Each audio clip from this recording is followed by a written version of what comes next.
اور اللہ کے متعلق جتنے نقائص ہیں ان کی نفی کی جائے، یعنی اللہ کے متعلق کوئی عیب تسلیم نہ کیا جائے۔ جتنی بھی کمیاں اور کمزوریاں انسانوں کے اندر ہیں، انسان کیا کرتے ہیں، ایک دوسروں پر ظلم بھی کرتے ہیں، لیکن میرا رب کسی پر ظلم نہیں کرتا، یہ بھی اللہ کی صفت ہے۔ وما ربک بظلام للعبید، آپ کا رب بندوں پر ظلم نہیں کرتا۔ وما کان ربک نسیا، آپ کا رب بھولنے والا نہیں ہے۔ ہر انسان بھول جاتا ہے لیکن رب بھولتا نہیں ہے۔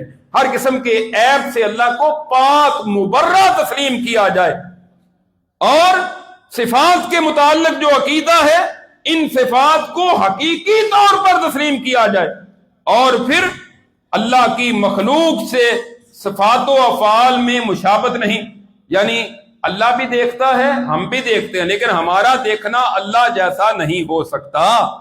اللہ بھی سنتا ہے ہم بھی سنتے ہیں، ہمارا سننا مخلوق کا سننا اللہ کی طرح نہیں ہو سکتا۔ چوتھے نمبر پر صفات کی کیفیت معلوم کرنا درست نہیں کہ بندہ اچھا اللہ کی صفت سننا ہے وہ کیسے سنتا ہے؟ ہمیں تو یہاں بیٹھے ہوئے 1 کلومیٹر دور کی آواز بغیر کسی آلے کے نہیں آتی، اللہ کو کائنات کے چپے چپے ذرہ ذرہ کی آواز اللہ کے علم میں اللہ دیکھتا ہے۔ وہ کیسے دیکھتا ہے؟ جیسے اس کے شیان شان ہے، ہمیں اس کا کوئی علم نہیں۔ ہمارا ایمان ہے بس کہ اللہ رب العزت کے متعلق یہ عقیدہ رکھنا چاہیے۔ ان صفات پر مرتب ہونے والے احکام پر ایمان، یعنی ان صفات کے بعد جو احکام مرتب ہوں گے ان پر ہمارا ایمان۔ اب میں ایک اللہ کی صفت کے متعلق یہ 5 چیزیں بیان کرتا ہوں تاکہ سمجھنا آسان ہو جائے۔ اللہ رب العزت کی صفات میں سے ایک صفت ہے الاستواء۔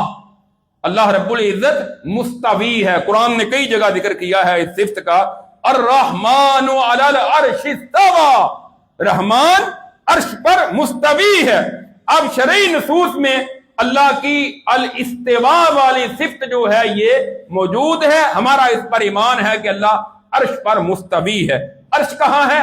7 آسمانوں کے اوپر اللہ رب العزت اپنے عرش پر مستوی ہے۔